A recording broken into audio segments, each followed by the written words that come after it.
Hello friends, vanakkam and welcome to Yummy Chilli. நான் Shalini.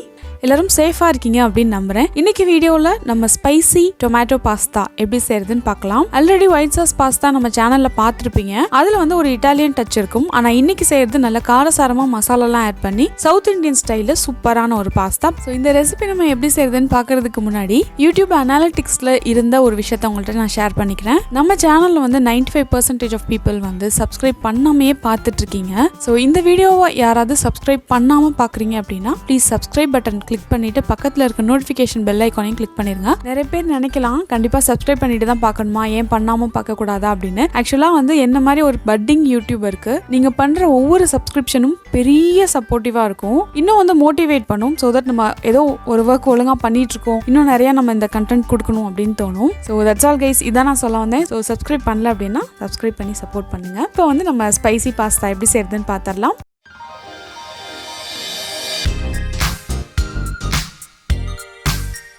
First நம்ம பாஸ்தாவை cook பண்ணிடலாம். அதுக்கு இந்த தண்ணி வந்து நல்லா கொதி வந்ததுக்கு அப்புறம் 1 கப் பாஸ்தா ஆட் பண்ணிருக்கேன். இதை வந்து 10 நிமிஷம் நம்ம குக் பண்ணலாம். ஒன்னோட ஒன்று வந்து ஒட்டாம இருக்கும். அதுக்காக இதுலயே வந்து எண்ணெய் ஆட் பண்ணிக்கலாம். தேவையான அளவுக்கு சால்ட்டும் ஆட் பண்ணிக்கலாம். இந்த ஸ்டேஜ்ல வந்து நீங்க உப்பு ஆட் பண்ணல அப்படின்னா பிளாங்கா இருக்கும். அதனால இதுல வந்து கொஞ்சமா உப்பு ஆட் பண்ணிக்கோங்க. சின்னதா இருக்கு உங்க பாஸ்தா அப்படின்னா குக்கிங் டைம் வந்து கொஞ்சம் சீக்கிரமா ஆகும். அதை மட்டும் நீங்க செக் பண்ணிக்கோங்க. 10 நிமிஷத்துக்கு அப்புறம் இது வந்து குக் ஆயிடுச்சா அப்படின்னு இந்த மாதிரி செக் பண்ணிக்கலாம். நல்லா சாஃப்டாவே வெந்துருச்சு, ரொம்பவும் வந்துட்டு வெந்துடக்கூடாது. ஸோ இப்போ இந்த குக்கான பாஸ்தாவை வடிகட்டிட்டு நார்மல் வாட்டரில் திருப்பி வந்து அதை வாஷ் பண்ணிக்கலாம். அப்போ தான் அது ஃபர்தராக குக் ஆகாமல் இருக்கும். இதை பற்றி சைடில் எடுத்து வச்சுருங்க. இப்போ ஸ்டவ் ஆன் பண்ணிக்கோங்க. ஒரு பேன் வச்சு 3 டீஸ்பூன் ஆயில் ஆட் பண்ணியிருக்கேன். நான் வந்து கடலெண்ணெய் ஆட் பண்ணியிருக்கேன். அண்ட் 2 கொத்து கருவேப்பிலை போட்டு பொரிஞ்சதுக்கப்புறம் பாதி வெங்காயத்தை இந்த மாதிரி நல்லா சின்ன சின்னதாக சாப் பண்ணி ஆட் பண்ணிக்கிறேன்.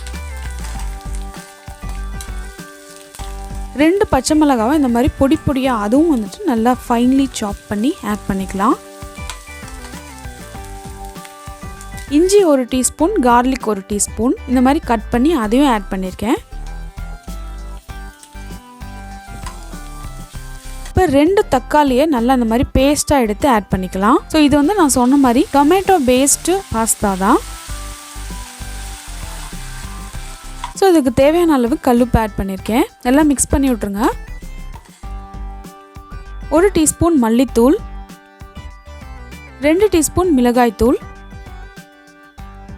1 டீஸ்பூன் கரம் மசாலா. உங்களுக்கு ஸ்பைசினஸ் கம்மியாக வேணும், ஏன்னா நம்ம பச்சை மிளகாவும் வேறு ஆட் பண்ணியிருக்கோம், பெப்பர் பவுடரும் ஆட் பண்ண போகிறோம். ஸோ உங்களுக்கு இவ்வளோ காரமாக வேண்டாம் அப்படின்னா நீங்கள் கண்டிப்பாக வந்து கம்மி பண்ணிக்கோங்க. மசாலாஸ்லாம் ஆட் பண்ணி ஒரு 10 செகண்ட்ஸ் நல்லா சாட்டே பண்ணிக்கோங்க. அதுக்கப்புறம் தண்ணி ஆட் பண்ணிக்கலாம். நான் அந்த மிக்ஸி ஜார்லாம் வாஷ் பண்ணி வச்சு இந்த தண்ணி ஆட் பண்ணுறேன். இப்போ இந்த மசாலாஸ் வந்து நல்லா குக் ஆகட்டும்.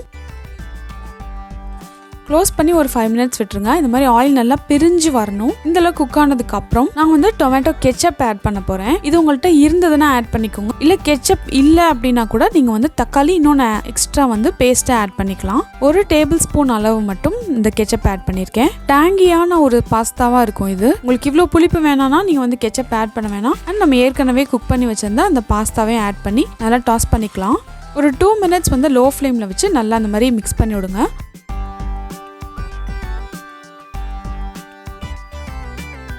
அதுக்கப்புறம் 1/2 டீஸ்பூன் அளவு பெப்பர் பவுடர் ஆட் பண்ணியிருக்கேன். நல்லா காரமாக கொஞ்சம் புளிப்பாக சூப்பராக இருந்துச்சு.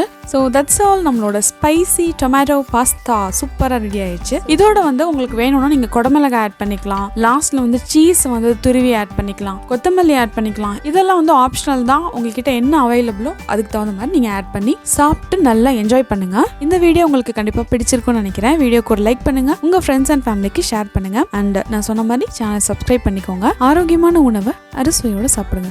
தேங்க்யூ.